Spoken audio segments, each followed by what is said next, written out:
அன்புமிக்க சகோதரிகளே சகோதரர்கள், உங்கள் அனைவருக்கும் வணக்கம். தொடுதிரை மடிக்கணினி மற்றும் இணையதளம் வாயிலாக போட்டித் தேர்வுகளுக்கு தயாராக வந்திருக்கும் உங்கள் ஒவ்வொருவரையும் அன்போடு வரவேற்கிறேன்.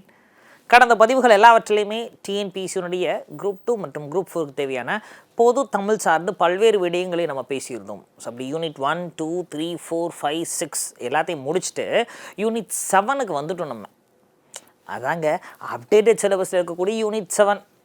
ஏன்னா முன்னாடி தான் பழைய சிலபஸில் பகுதி ஆ ஈன்னு 3 பகுதியாக இருந்துச்சு. ஆனால் இப்போ அப்டேட்டட் சிலபஸ்லாம் 7 யூனிட்டாக கொடுத்துருக்காங்க இல்லையா? அந்த 7 யூனிட்டில் 7வது யூனிட் தான் நம்ம பார்த்துக்கிட்டு இருக்கோம். அந்த 7வது யூனிட்டில் முதல்ல எடுத்தோடனே ஒரு 20 அதிகாரங்கள் கொடுத்துருக்குறாங்க. திருக்குறள்னாலே கஷ்டம்தான், ஆனால் இந்த கஷ்டத்துலேயே ஒரு நல்லது இருக்குது. இப்போ வள்ளுவர் சொல்கிற மாதிரி கேட்டினும் உண்டு ஓர் உறுதி அப்படின்னு சொல்கிறார் இல்லையா? அதே மாதிரி சிலபஸ் மாற்றினதில் மொத்தமாக 25 அதிகாரங்களாக இருந்ததை டிஎன்பிசி சுருக்கி 20 அதிகாரமாக நம்ம கொடுத்துருக்காங்க. ஒரு 5 அதிகாரம் குறைஞ்சிருக்கு. 50 திருக்குறள் நம்ம படிக்கிற வேலை மிச்சம் அப்படின்னு நினச்சிக்க வேண்டியதான். ஸோ அப்படி திருக்குறள் சார்ந்த பல்வேறு விடயங்களை நாம் பார்த்து கொண்டு இருக்கிறோம். அப்படி இந்த பதிவிலும் திருக்குறள் தான் நம்ம பார்க்க போகிறோம். ரொம்ப எளிமையான திருக்குறளை ரேண்டமாக அப்படியே ஸ்கிப் பண்ணிவிட்டு கடினமான திருக்குறளை எப்படி டீகோட் பண்ணுறது, தேர்வில் கேள்வி எப்படி கேட்டால் எப்படி ஆன்சர் பண்ணணும் அப்படின்றத எல்லாத்தையும் நம்ம பார்க்க போகிறோம். ஸோ இன்றைக்கு இந்த பதிவில் நம்ம பார்க்கக்கூடிய அதிகாரம் பொறை அப்படின்ற அதிகாரம். சரிங்களா? பொறையுடைமை அப்படின்ற அதிகாரத்திலிருந்து பார்க்க போகிறோம். ஸோ அப்படி முதல் திருக்குறளாக நமக்கு அகழ்வாரை தாங்கும் நிலம் போல தம்மை இகழ்வார் பொறுத்தல் தலை அப்படின்னு கொடுத்துருக்குறாங்க. சின்ன வயசுலேருந்து படித்தது தான். அகழ்வார் அப்படின்னா நம்மை தோண்டுபவர் அப்படின்னு அர்த்தம் இல்லையா? அப்போ தோண்டுபவரையும் இந்த பூமியானது எப்படி தாங்குகிறதோ அதே மாதிரி தம்மை இகழ்வார் பொறுத்தல் தலை அப்படின்றாங்க. சரிங்களா? எஸ், நம்மை இழிவாக பேசுபவர்களையும் நாம் தாங்கிக் கொள்ள வேண்டும். இங்கே போல அப்படின்ற உவம உருபு வெளிப்படையாக வந்திருக்கு. அப்போ வெளிப்படையாக வந்ததுனால இதை நம்ம என்ன சொல்கிறோம் அப்படின்னா உவமையணி அப்படின்னு சொல்கிறோம். அப்போ இந்த திருக்குறள் உவமையணி வகையை சார்ந்தது. சரிங்களா? சூப்பருங்க. ஸோ அப்படி அடுத்த திருக்குறளை நோக்கி நகர்கிறோம். இதில் இலக்கண குறிப்பும் நமக்கு அழகாக கொடுத்துருக்குறாங்க. ஸோ சூப்பராக நம்ம படிச்சுக்கலாம். பாருங்க, 2வது திருக்குறள் எப்படி கொடுத்துருக்குறாங்க? பொறுத்தல் இறப்பினை என்றும் அதனை மறத்தல் அதனினும் நன்று. உண்மை, 100க்கு 100 உண்மை. வாஸ்டோனே புரிஞ்சிருச்சு. அப்போ பொறுத்தல் இறப்பினை என்றும், அப்போ இறப்பு அப்படின்னா துன்பம் அப்படின்னு அர்த்தம். அப்போ பொறுமையாக இருக்கிறது என்ன மகிழ்ச்சியை தருமா? வலி, கஷ்டம். ஒருத்தன் நமக்கு தீங்கு இழைச்சிட்டான் அப்படின்னா அவனை பார்க்க பார்க்க நமக்கு வலிக்கும். இப்படி பண்ணிட்டானே அவன் அப்படின்னு. அப்போ அதான் சொல்கிறார், பொறுத்தல் இறப்பினை என்றும். என்றைக்குமே பொறுமையாக இருக்கிறது கஷ்டம்டா, அது துன்பம் அப்படின்னு அர்த்தம் இல்லைங்களா? அதனால தான் என்ன சொல்கிறாருன்னா அதனை மறத்தல் அதனினும் நன்று. நீ பொறுமையாக தானே இருக்க, அது கடைசி வரை உனக்கு துன்பம் தான். எனக்கு ஒருத்தன் துரோகம் பண்ணிட்டான்னா அவனை பார்க்க பார்க்க நமக்கு என்ன ஆகும் அப்படின்னா மனசு உறுத்தலாக வருத்தமாகவே இருக்கும். அதனால் அதனை மறந்துட்டோம் அப்படின்னா பொறுமையாக இருக்கிறத விட நல்லது அப்படின்னு சொல்கிறாரு. சரிங்களா? எஸ், அது மறந்துட்டோன்னா பிரச்சனை இல்லைல்ல. அந்த மனசுக்குள்ளே வச்சுக்கிட்டே இருந்தால் அது வஞ்சகமாக மாறும், கோபமாக வெளிப்படும். ஸோ மறந்துடுங்க அப்படின்னு சொல்கிறாரு. அடுத்த திருக்குறள், இன்மையுள் இன்மை விருந்தொரால் வன்மையுள் வன்மை மடவார் பொறை அப்படின்றார். அதனை சார் இன்மை, இன்மை அப்படின்னா துன்பம்னு எடுத்துக்கலாம், வறுமைன்னு எடுத்துக்கலாம். இங்கே நம்ம வறுமைன்னு எடுத்துக்குவோம், இல்லை துன்பம்னு எடுத்துக்கிட்டாலும் ஓகே தான். பார்ப்போமா? இன்மையுள் இன்மை விருந்தோரால் அப்படின்றாங்க. பொதுவாகவே வள்ளுவர் தாம் கூறிய திருக்குறளில் 3 சீர்லேயே சொல்லை கண்டென்ட் சொல்லிடுவார். இங்கே சொல்லிட்டார்.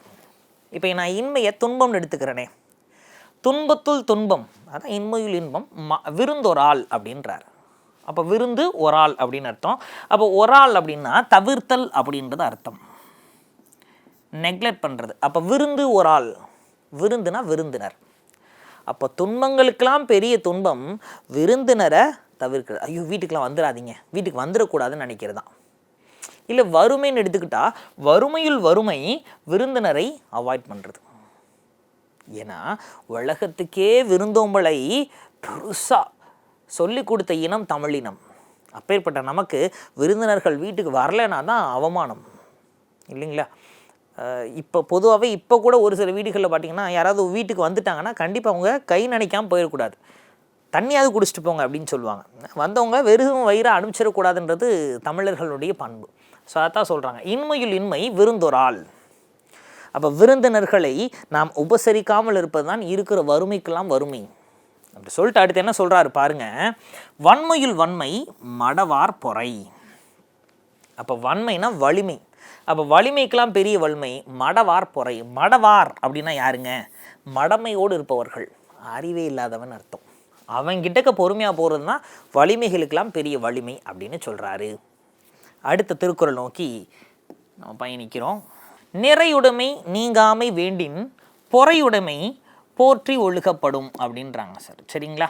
அப்போ நிறையுடைமை நீங்காமை வேண்டின்.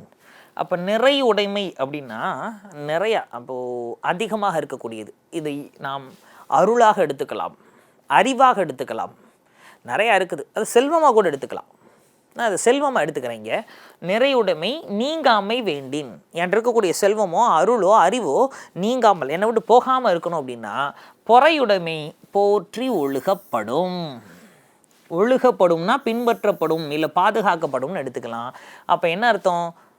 உன்ட்டு இருக்கக்கூடிய செல்வமோ உனக்கு இருக்கக்கூடிய நல்ல பேரோ, அவ்வளோ நல்ல பேர் இருக்குது, அந்த நல்ல பேரோ செல்வமோ உன்னை விட்டு போகாமல் இருக்கணும்னா பொறை உடைமை, நீ பொறுமையாக இருக்கணும் அப்படின்னு சொல்கிறார். பொறுமையாக இருந்துட்டுனா அந்த நல்ல பேரோ செல்வமோ அருளோ உன்னை விட்டு நீங்காது அப்படின்னு சொல்கிறாங்க. அடுத்த திருக்குறளை நோக்கி அப்படியே நகர்கிறோம். ஒரு தாரை ஒன்றாக வையாரே வைப்பர், பொறுத்தாரை பொன்போர் பொதிந்து. அப்போ ஒரு தார் அப்படின்னா யாருங்க? ஒரு தார் அப்படின்னா தண்டித்தவர் அப்படின்னு அர்த்தம். ஒருத்தல் அப்படின்னா தண்டித்தல். அப்போ ஒரு தாரை ஒன்றாக வையாரே, ஒருத்தன் எனக்கு துரோகம் பண்ணிட்டான், என்கிட்ட தப்பு பண்ணிட்டான், அவனை தண்டிச்சிட்டேன் அப்படின்னா என்னென்னா மனசில் அவன் என்னப்பா அவனுக்கு துரோகம் பண்ணிட்டாங்க, அவன் பலி வாங்கிட்டான் அப்படின்னு ஒரு மனுஷனாக வச்சுக்க மாட்டாங்க. வையாரே வைக்க மாட்டாங்களாம், நம்மளாம் மதிக்க மாட்டாங்க. அவன் என்ன பொறுமையாக கூட இருக்க மாட்டேங்கிறான், அப்படி கோவப்படுறான் அப்படின்னு மதிக்க மாட்டாங்களாம். அடுத்து என்ன சொல்கிறாரு? வையாரேன்னு முடிச்சுட்டு வைப்பர், யாரையும் மனசில் வச்சுக்குவாங்களாம். யாரை வச்சுக்கிறாங்களாம்? பொறுத்தாரை பொன்போர் பொதிந்து அப்படின்னு சொல்கிறாங்க. அப்போது பொன்னா தங்கம், தங்கத்தை எப்படி பத்திரமா வச்சுக்கோமோ அது மாதிரி யாரெல்லாம் பொறுத்தார் பொறுமையாக இருக்கிறாங்களோ அவங்கள தங்கமான பையன், அவ்வளோ செஞ்சும் பொறுமையாக இருந்துட்டானையா அப்படின்னு சொல்லி பொறுமையாக இருக்கவங்கள தங்க மாதிரி வச்சுக்குவாங்களாம். ஆனால் நமக்கு தீங்கு செய்தவருக்கு நம்ம தண்டிச்சிட்டோம் அப்படின்னா நம்மளாம் ஒரு மனுஷனே மதிக்க மாட்டாங்களாம். சரிங்களா? எஸ், சூப்பருங்க, அருமையாக சொல்லியிருக்கிறார் இல்லைங்களா? ஸோ அடுத்த திருக்குறள் நோக்கி அப்படியே பயணிக்கிறோம். ஒரு தாரை கொருநாளே இன்பம், பொறுத்தாருக்கு பொன்றும் துணையும் புகழ் அப்படின்றாங்க. ஒரு தார்னா யாருன்னு பார்த்தோம்? தண்டித்தவர். அப்போ ஒரு தாருக்கு ஒரு நாளை இன்பம். எனக்கு ஒருத்தன் துரோகம் பண்ணிட்டாங்க, அவனை தண்டிச்சிட்டேன், என்றைக்கு அவனை தண்டிச்சனோ அன்றைக்கி ஒரு நாள் மட்டும் நான் சந்தோஷமாக இருந்துக்குவேன். புரியுதுங்களா? அதான் தவறு செய்தனால் அவனை தண்டித்தவருக்கு ஒரு நாள், என்னைக்கு தண்டிச்சோமோ அன்றைக்கி மட்டும்தான் மகிழ்ச்சி. பழி வாங்கிட்டேன்டா பா, இப்போ தானே நிம்மதியாக இருக்குது அப்படின்னு அன்றைக்கி ஒரு நாள் தான் அவனுக்கு மகிழ்ச்சி. ஆனால் பொறுத்தாருக்கு பொறுமையாக இருப்பவருக்கு பொன்றும் துணையும் புகழ் அப்படின்றாங்க. அதனால் சார் பொன்றும் துணையும் புகழ், அவனுக்கு இருக்கக்கூடிய செல்வங்களும் புகழும், நல்ல பேர், இருக்கக்கூடிய செல்வங்கள், இருக்கக்கூடிய நட்பு வட்டாரங்கள் எல்லாமே அவனுக்கு துணையாக இருக்கும் அப்படின்றாங்க. சரிங்களா? ஸோ அவனுக்கு புகழ் கிட்டும், ஊர் உலகமே அவனை பாராட்டும் அப்படின்னு சொல்கிறாங்க. அதனால் பொறுமையாக இருங்க, தண்டிக்காதீங்க. யாராவது தப்பு பண்ணிக்கிட்டால் நீங்கள் ஏன் தண்டிக்கிறீங்க? பொறுமையாக இருங்க அப்படின்னு சொல்கிறாரு. அடுத்த திருக்குறள், இன்னா செய்தாரை ஒருத்தல் அவர் நான நன்னயம் செய்து விடல் அப்படின்ற மாதிரியே இந்த திருக்குறளையும் சொல்லியிருக்கிறார். என்ன சொல்கிறாரு பாருங்க, திறன் அல்ல தர் பிறர் செய்யணும். அப்போ எப்படி சொல்கிறாரு? திறன் அல்ல, அப்போ நல்லது இல்லை, தன் பிறர்னா தனக்கு பிறர் செய்தாலும் கூட, அப்போ நல்லதே இல்லாத விஷயத்தை தனக்கு பிறர் செய்தாலும் கூட நோனொந்து, நோன்ற ஓர் எழுத்துக்கு மனம்ன்றதும் ஒரு அர்த்தம் தான். சரிங்களா? நோனொந்து அறநல்ல செய்யாமை நன்று. ரெண்டு நெகட்டிவ். அறநல்ல, நல்லது இல்லாததை செய்யாமல் இருக்கிறது நல்லது.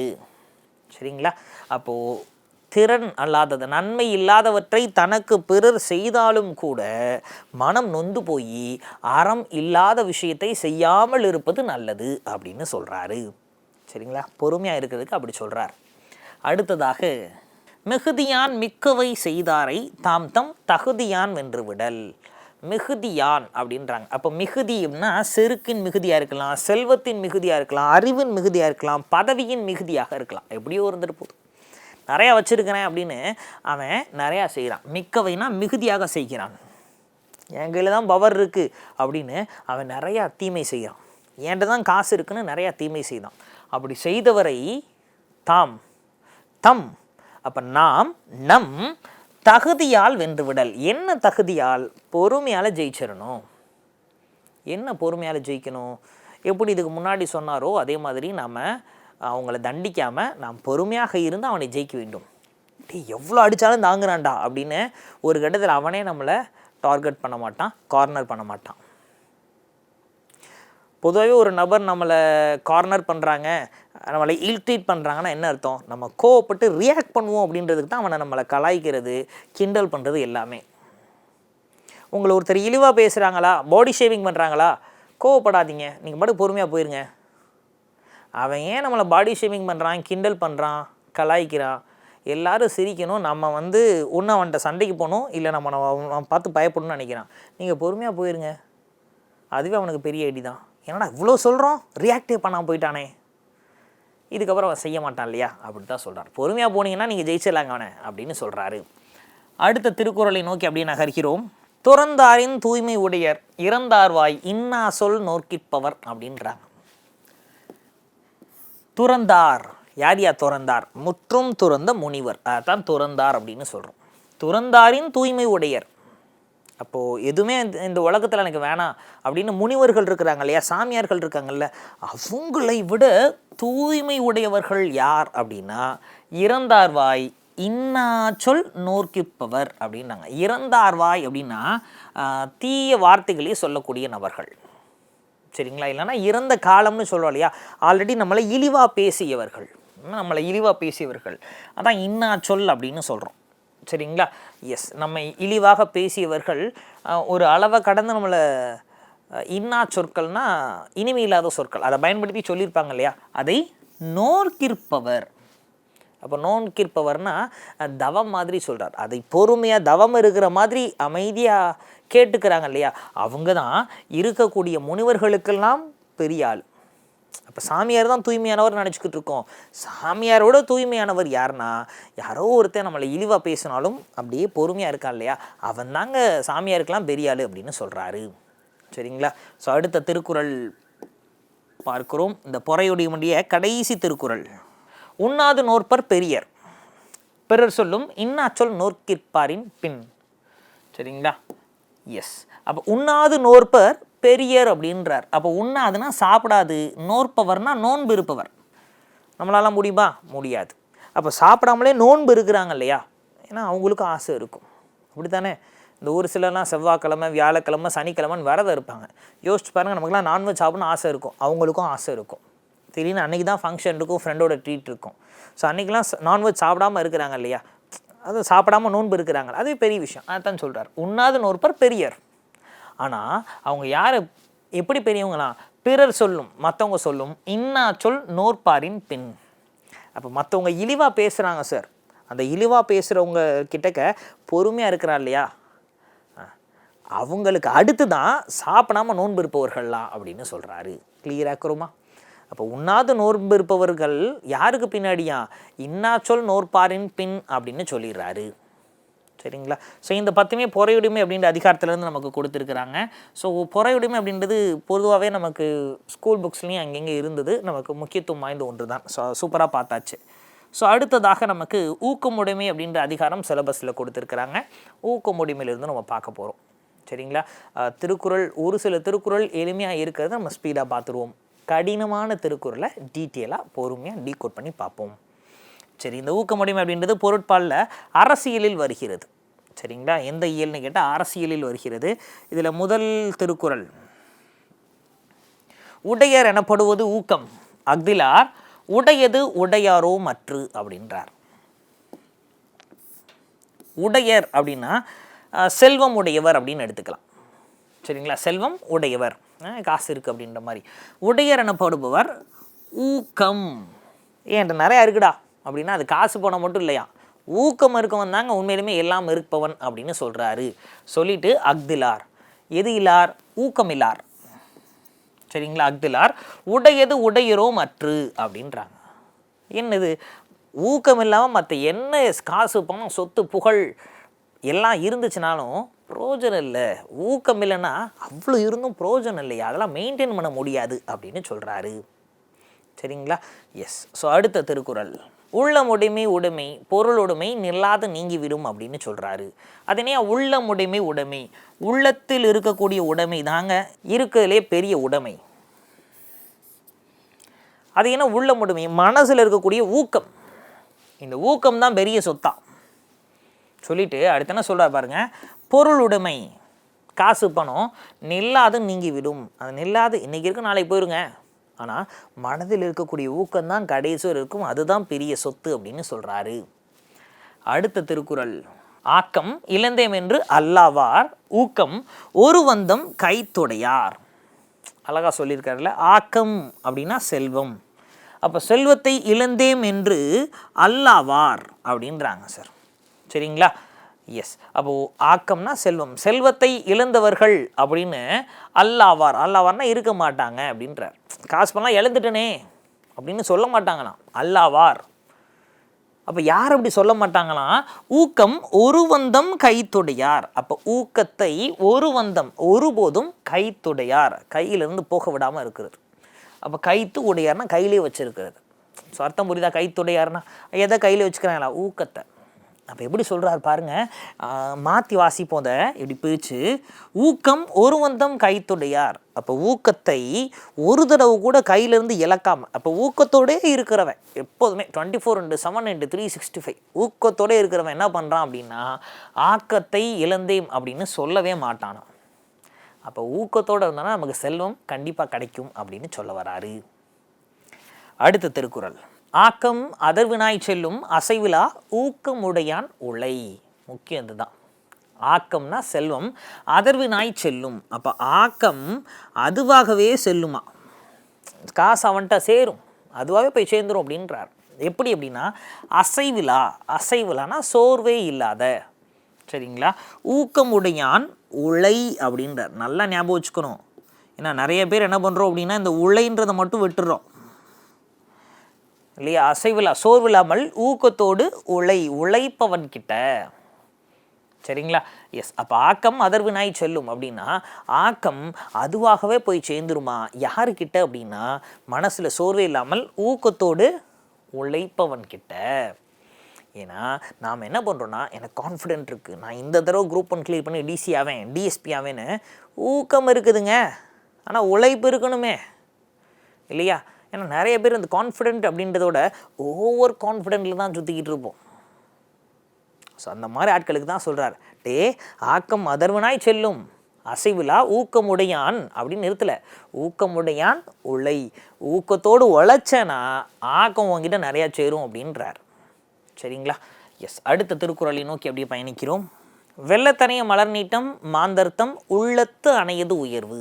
அப்போ வெள்ளத்து அணைய மலர் நீட்டம், இந்த மலர் இருக்குது இல்லையா, பூ, அதாவது குறிப்பாக தண்ணீரில் வாழக்கூடிய பூக்கள், அல்லிப்பூ அப்படின்றத எடுத்துக்குவோம். இந்த அள்ளி பார்த்திங்கன்னா தண்ணீரில் வளரக்கூடியது. அப்போ அது அல்லிப்பூவினுடைய காம்பு மேலே தான் பூ இருக்கும், அதனுடைய காம்பினுடைய நீளம் எப்படி இருக்கும் அப்படின்னா நீரோட்டத்தை பொறுத்து தான் இருக்குமா. அப்போது சப்போஸ் தண்ணி 3 அடி தான் போகுது அப்படின்னா மலரை நீங்கள் பிடிங்கி பார்த்தீங்கன்னா அதோட காம்பு 3 அடியில் இருக்கும். தண்ணி 8 அடிக்கு போச்சு அப்படின்னா அள்ளியினுடைய காம்பு 8 அடி வளர்ந்துருக்கும். ஸோ இப்போ என்ன சொல்ல வர்றார், வெள்ளத்தனைய மலர் நீட்டம், தண்ணீரினுடைய அளவை பொறுத்து தான் அந்த பூவினுடைய நீளம் இருக்கும். அதே மாதிரி தான் மாந்தர்த்தம் உள்ளத்து அணையது உயர்வு. அதே போல் மனுஷனுடைய உள்ளம் ஊக்கம், ஊக்கத்தை பொறுத்து தான் அவன் உயர்வு அடைவான் அப்படின்னு சொல்கிறாரு. நம்ம குரூப் 4 படிக்கிறோம், குரூப் 1 படிக்கிறோம் அப்படின்னா எவ்வளோ ஊக்கத்தோடு நம்ம படிக்கிறோமோ அதற்கு தகுதி தான் நமக்கு உயர்வு கிடைக்கும்னு சொல்கிறாரு. சரி, இந்த திருக்குறளில் 2 இன்சிடென்ட் அவர் சொல்கிறார். வெள்ளத்தனைய மலர் நீட்டம், அது ஒரு பூவினுடைய நீளம் தண்ணீரின் அளவை பொறுத்து அமையும். அது மாதிரி மனிதனுடைய உயர்வு அவன் ஊக்கத்தை பொறுத்து அமையும்னு சொல்கிறார். ஆனால் இங்கே அது மாதிரின்ற வார்த்தையை சொல்லியிருக்கிறாரா? சொல்லவே இல்லை. அப்போது கம்பேர் தான் பண்ணுறாரு, ஆனால் இந்த உவம உறுப்பு வெளிப்படையாக வராமல் கம்பேர் பண்ணுறார். சரிங்களா? நமக்கு நல்லா ஒரு விஷயம் தெரியும், இந்த உவம உறுப்பு வெளிப்படையாக வந்தால் அது ஓமேனி, உவம உறுப்பு இங்கே வெளிப்படையாக வரலை. அப்போ இது வரலை அப்படின்னா அதை எடுத்துக்காட்டு ஓமேனின்னு சொல்லுவோம். அதுக்கு இந்த திருக்குறள் எக்ஸாம்பிள். சரிங்களா? எஸ். ஸோ அடுத்த திருக்குறளை நோக்கி பயணிக்கிறோம். உள்ளுவதெல்லாம் உயிர் உள்ளல் மற்றது தள்ளினும் தள்ளாமை நீர்த்து. சரிங்களா? இதில் நிறைய பேர் தப்பாகவே நினச்சிக்கிட்டு இருப்போம். வள்ளுவர் எப்படி சொல்லியிருக்காரு தெரியுமா சார்? தெரியுமே, உள்ளுவது எல்லாம் உயர் உள்ளல் அப்படின்னு சொல்கிறாரு. அப்போ இந்த 3லேயே முடிச்சிருவோம் நம்ம. வழக்கமாக 3 சீட்லேயே சொல்லிடுவார்ல, சொல்ல வேண்டியதா, இங்கேயும் சொல்லிட்டார். உள்ளுவது அப்படின்னா நினைப்பது, எல்லாம் நினைப்பதெல்லாம் உயர்வு உள்ளல், உயர்வாக உள்ளல்னா நினைக்கணும். அப்போ நாம் நினைக்கக்கூடியது எய்ம் பண்ணுறது எல்லாமே உயர்வானதாக நினைக்க வேண்டும். உள்ளுவதெல்லாம் உயர்வுள்ளல். மற்றது தள்ளினும் தள்ளாமை நீர்த்து. நல்லா புரிஞ்சுக்கங்க, தள்ளினும் அப்படின்னா பாசிட்டிவாக சொல்கிறாரு, தள்ளாமை அப்படின்னா நெகட்டிவாக சொல்கிறாரு. சரிங்களா? எஸ். அப்போ மற்றது தள்ளினும் தள்ளாமை நீர்த்துன்றார். அப்போ தள்ளினும்னா நடக்குது, தள்ளாமைனா நடக்கலை. தள்ளினும்னா கை கூடுகிறது, தள்ளாமைனா கை கூடவில்லை. ஸோ இப்போ தள்ளினும்ன்ற வார்த்தை பாசிட்டிவாக சொல்லக்கூடியது இல்லைங்களா? தள்ளாமை அப்படின்றது நெகட்டிவ், நெடில் வந்துருச்சு, நெகட்டிவாக சொல்கிறார். சரிங்களா? எஸ். இதை நாம் எப்படி எடுத்துக்கிட்டோம் அப்படின்னா, நாம் நினைப்பதெல்லாம் உயர்வாக எண்ண வேண்டும், நாம் நினைத்தது நடக்காவிட்டாலும் நாம் நினைப்பதை விட்டுறக்கூடாதுன்னு நினைக்கிறோம். யோசிச்சு பாருங்கள், வள்ளுவர் அப்படியே சொல்லியிருக்கிறாரு. நீ பெருசாக எய்ம் பண்ணியிருக்கியான், டெப்புட்டி கலெக்டர் தாங்க அப்படின்னு, அது நடக்குதோ நடக்கலையோ பிரச்சனை இல்லைங்க அப்படின்னா அப்புறம் எதுக்கு நினைக்கணும் இல்லையா? அப்போ உண்மையில் இதை கொஞ்சம் இன்டெப்த்தாக பார்த்தோம் அப்படின்னா, உள்ளுவதெல்லாம் உயர்வுள்ளல். ஆமாங்க, நீ நினைப்பதெல்லாம் பெருசாக நினச்சிரு, மற்ற விஷயங்கள் தள்ளினும் தள்ளாமை நிறுத்து, அது நடக்குதோ நடக்கலையோ பிரச்சனை இல்லை அப்படின்னு சொல்ல வரல. அதை எங்கே சொல்கிறாருன்னா இந்த மற்றதுன்னு சொல்கிறார். அது என்னையா மற்றது, அந்த வார்த்தை தான் இங்கே க்ளூவே. அப்போது நான் நினச்சிட்டேன் சார் டிசி ஆகணும், டெபுட்டி கலெக்டர் தான், குரூப் 1 கிளியர் பண்ணுறேன், டிசி ஆகிறேன், இல்லை குரூப் 4 பாஸ் பண்ணுறேன், விஓ ஆகிறேன், குரூப் 2 பாஸ் பண்ணுறேன், முனிசிபல் கமிஷனர் ஆகிறேன், சப் ரிஜிஸ்டர் ஆகிறேன் அப்படின்னு எய்ம் பண்ணிட்டீங்கல்ல, அவங்களுக்கு தான் சொல்கிறார். உள்ளுவதெல்லாம் உயிருள்ளல், எய்ம் பண்ணியாச்சு இல்லை, சூப்பர். மற்றது அப்படின்னா எக்ஸாம்ஸை தவிர மற்ற விஷயங்கள், ஐபிஎல் நடக்கிறதா இருக்கட்டும், புதுசாக படங்கள் ரிலீஸ் ஆகிறதா இருக்கட்டும், கல்யாணம், காது குத்து, கோவில் கொடை, திருவிழாக்கள், தீபாவளி, பொங்கல், கிறிஸ்மஸ், ரம்ஜான், இந்த மாதிரி விழாக்களாக இருக்கட்டும், அதைத்தான் சொல்கிறார் தள்ளினும் தள்ளாமை நீர்த்து. அப்போ என்ன சொல்ல வராரு? டேய், நீ பெருசாக எய்ம் பண்ணிட்டேல, அந்த எய்மை நோக்கி ஓடு, மற்ற விஷயங்கள் நடக்குதோ நடக்கலையோ உனக்கு பிரச்சனை இல்லை, ஓ எய்ம் என்ன அதை நீ செய் அப்படின்றத சொல்ல வராரு. கிளியராக இருக்கிறோமா? ஷுவரா? எஸ், சூப்பருங்க. அடுத்த திருக்குறளை நோக்கி அப்படியே நம்ம பயணிக்கிறோம். அருமையான ஒரு திருக்குறள். சிதைவிடத்து ஒல்கார் உறவோர் புதையம்பர் பட்டுப்படா ஊன்றும் களிறு அப்படின்றார். சரிங்களா? இப்போ சிதைவிடத்து ஒல்கார் உறவோர் ஆகி முடிச்சிட்டாரு. சரிங்களா? எஸ், உறவோர் அப்படின்னு முடிச்சிட்டார். அப்போது சிதைவிடத்து ஒல்கார் உறவோர், உரம்னா நெஞ்சுரம், தைரியத்தை சொல்கிறார். சரிங்களா? சிதைவிடத்துனா சிதைது, அப்போது அம்புலாம் பட்டு காயப்பட்டக்கூடியது, சிதைப்பட்ட உடம்பை சொல்கிறார். ஒல்கார் அப்படின்னா மனம் தளராதார். அப்போ அடிப்பட்டா, சிதைவிடத்து கூட அடிபட்டாச்சு, உடம்புலாம் காய வந்துச்சு, ஒல்கார் மன உறுதி உடையோர் உறவோர், அவன் தான் உறுதியானவன். அடிபட்டாலும் எவ்வளோ அடித்தாலும் தைரியமாக இருக்கானே, அவன் தான் உறுதியானவனா சொல்லிட்டு அடுத்து எப்படி சொல்கிறார் பாருங்க. புதை அம்பர் பட்டுப்பாடும் ஊன்றும் களிறு. அதனால் புதை அம்பர் பட்டுப்பாடு ஊன்றும் களிறு. களிறு அப்படின்னா யானை. சரிங்களா? எஸ். அப்போ புதை அம்பர், அம்பு, அப்போ அம்பினால் அடிபட்ட யானை அம்பு பாஞ்சிருச்சு அப்படின்னு சொல்லிட்டு சோகமாய் விழுந்துராதான். அந்த யானை சண்டை போடுமா, அம்பு பாய்ந்தாலும் கூட யானை சண்டை போடும். அதான் பல்கான உடம்புல இல்லையா? எஸ். அப்போ எவ்வளோ அம்புகள் பாய்ந்தாலும் யானை போய் சண்டை போடுதுங்க. அதான் தேர்ப்படையில் யானை படை ரொம்ப முக்கியமாக இருந்தது. சரிங்களா? அப்போது புதையம்பேர் பட்டுப்பாடு ஒன்றும் களிறு, யானை மாதிரி சிதைவிடத்து ஒல்கார் உறவோர். அதென்ன சிதைவிடத்து? அப்போது உண்மையில் பல்வேறு சூழ்நிலைகளில் பிரச்சனைகள் நிறையா வந்துடுற, சிதை உடம்பே சதஞ்சிருச்சு, உடல் நலம் சரியில்லை, மனநலம் சரியில்லை, அப்படி இருந்தாலும் கூட ஒல்கார் மன உறுதியை கைவிடாதவர்கள் தான் வலிமை வாய்ந்தவர்கள். அப்போ நாமெல்லாம் ஈஸியாக விதி மீது பழியை போட்டுட்டு போயிடுறோம். சிச்சுவேஷன் சரியில்லை, ஃபேமிலியில் பிரச்சனை வந்துருச்சு, அந்த இதெல்லாம் தூக்கி எரிஞ்சுக்கணும். மன உறுதி உடையவன் என்ன பண்ணுறானா, சிதைவெடுத்து ஒல்கார் மன உறுதியை விட்டுற மாட்டான், எவ்வளோ பிரச்சனை தான் ஃபேஸ் பண்ணுவோம் அப்படின்னு இருக்கிறா இல்லையா, அவன்தான் உறவோர் அப்படின்னு சொல்கிறாரு. அவன்தான் மன உறுதி உடையவன். அடுத்த திருக்குறள். உள்ளம் இல்லாதவர் எய்தார் உலகத்து வள்ளியம் என்னும் செருக்கு. அப்போ உள்ளம் இல்லாதவர் எய்தார், என்ன சார் உள்ளமே இல்லாதவர்ன்றாரு? உள்ளம் இல்லாதவர்கள் இருக்காங்க கிடையாது. இங்கே உள்ளம் அப்படின்றது ஊக்கத்தை குறிக்கிறார். சரிங்களா? அப்போ ஊக்கம் இல்லாதவர் எய்தார், ஊக்கம் இல்லாதவன் எய்தர்னா அடையாராம், எய்தார் அப்படின்ட்டார். அப்போ அடைய மாட்டான். ஊக்கமே இல்லாதவன் எதையுமே அடைய மாட்டான்ப்பா அப்படின்னு சொல்லிட்டு என்ன சொல்கிறாரு, உலகத்து வள்ளியம் எனும் செருக்கு. அதான் சார் உலகத்து வள்ளியம். வள்ளியம் அப்படின்றது வன்மை அப்படின்றத குறிக்கக்கூடியது. வள்ளியம் அப்படின்னா வலிமை,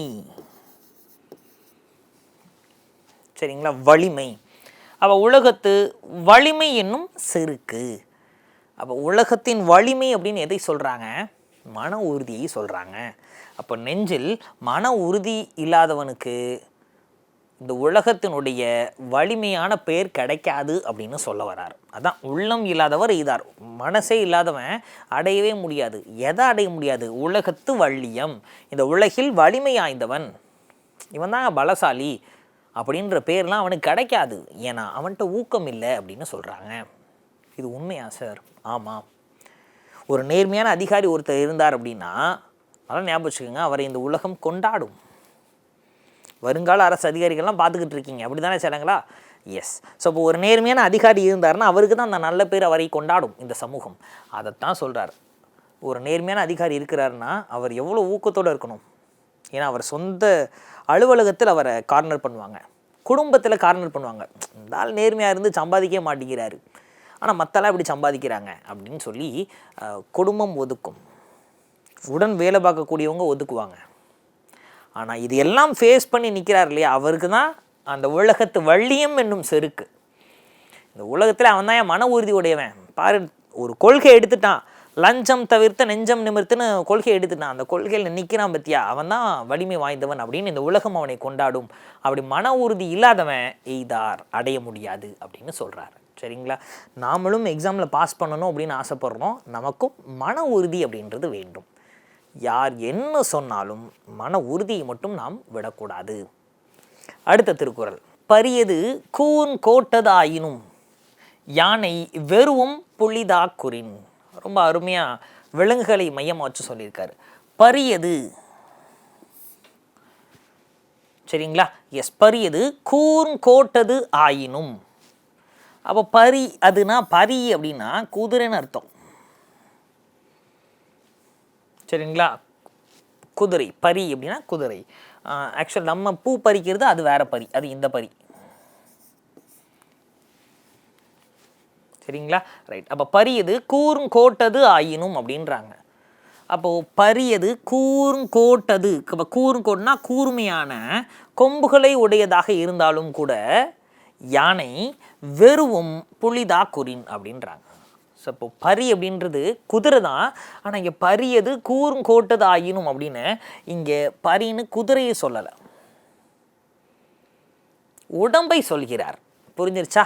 எஸ். அப்போ உடம்புல கூர்மையான கோடு அப்படின்னா கொம்பு ஆயினும், கூர்மையான கொம்பு இருக்குது.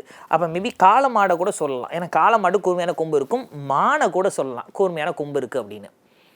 ஆனால் நம்ம இப்படி கன்ஃபியூஸ் ஆகக்கூடாதுன்னா வள்ளுவர் யானைனே சொல்லிட்டார், யானைனே சொல்லிட்டார். அப்போ யானையை தான் இங்கே சொல்லியிருக்கார். பரியது கூர்ங்கோட்டது யாயுன்னா யானைக்கு தான் நல்ல உடம்பு பல்காக இருக்குது, கொம்பு இருக்குது, இருந்தாலும் கூட வெறுவும் புலிதா குறின் அப்படின்றாங்க. அப்போ வெறுவும் அப்படின்னா பயப்படும், அஞ்சும் அப்படின்னு அர்த்தம். எப்போ புலிதா குறின், அப்போ புலி தாக்கினால், புலி சின்னதாக தான் இருக்கும், யானை பல்காக இருக்கும், உடம்பும் பெருசு, கூர்மையான கொம்பு இருக்குது. ஆனால் புலி தாக்குனா யானை என்ன பண்ணுவோம், பயந்துரும். அதே மாதிரி தான் பரியது. அப்போ பரின்ற உடம்பு பெருசாக இருந்தாலும் இந்த யானை புலிக்கு அஞ்சுகிறது. இதை எதுக்கு அவர் கம்பேர் பண்ணுறாருன்னா, இதை பிரிது மொழிதல் அணி அப்படின்னு சொல்கிறோம், ஊக்கத்துக்கு கம்பேர் பண்ணுறார். அப்போ யானைக்கு ஊக்கம் இல்லைங்க, அதனால தான் புலியினுடைய ஊக்கத்துக்கு முன்னாடி யானைக்கு ஊக்கம் இல்லை. அப்போ கம்பேர் பண்ணுறோம், உடல் அளவிலும் சரி, உருவத்திலும் சரி, கூர்மையான கொம்புகளிலும் சரி, எல்லாத்துலேயும் யானை தான் பெஸ்ட்டு, புலி சின்னதாக இருக்குது. ஆனால் ஊக்கத்தை எடுத்துக்கிட்டோன்னா புலி தான் பெஸ்ட்டு. அப்போ புலியினுடைய ஊக்கத்தால் தான் யானை அது காலி பண்ணிடுது அப்படின்னு சொல்கிறாரு. சரிங்களா? கடைசி திருக்குறள் சூப்பராக முடிச்சிடுறோம். அடுத்து பாருங்கள், உரம் ஒருவருக்கு உள்ள வெறுக்கை அக்திலார் மரம் மக்களாதலே வேறு. முடிச்சிட்டார். அப்போ உரம், இந்த உரம்னா நெஞ்சு உரம் அப்படின்னு சொல்கிறோம், வலிமை, ஊக்கம். அப்போ உரம் ஒருவருக்கு உள்ள வெறுக்கை அப்படின்றார். வெறுக்கைனா செல்வம்னு அர்த்தம். சரிங்களா?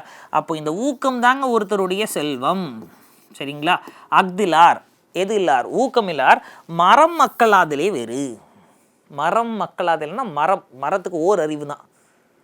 அப்போது மனுஷனாக பிறந்துட்டோம், நமக்கு அறிவு இருக்குன்னா நமக்கு ஊக்கம் வேண்டும் அப்படின்னு சொல்ல வராரு. சரிங்களா? அதைத்தான் உரம் ஒருவருக்குள்ள வெறுக்கை. அப்போது ஊக்கம் தான் ஒருவரின் செல்வம், அது இல்லாதவன் மரத்திற்கு ஒப்பானவன் அப்படின்னு சொல்கிறாரு. ஸோ மீண்டுமாக நம்ம இந்த திருக்குறளுடைய தொடர்ச்சி அடுத்தடுத்த பதிவுகளில் பார்ப்போம். தொடர்ந்து இணைந்திருங்கள். நன்றி.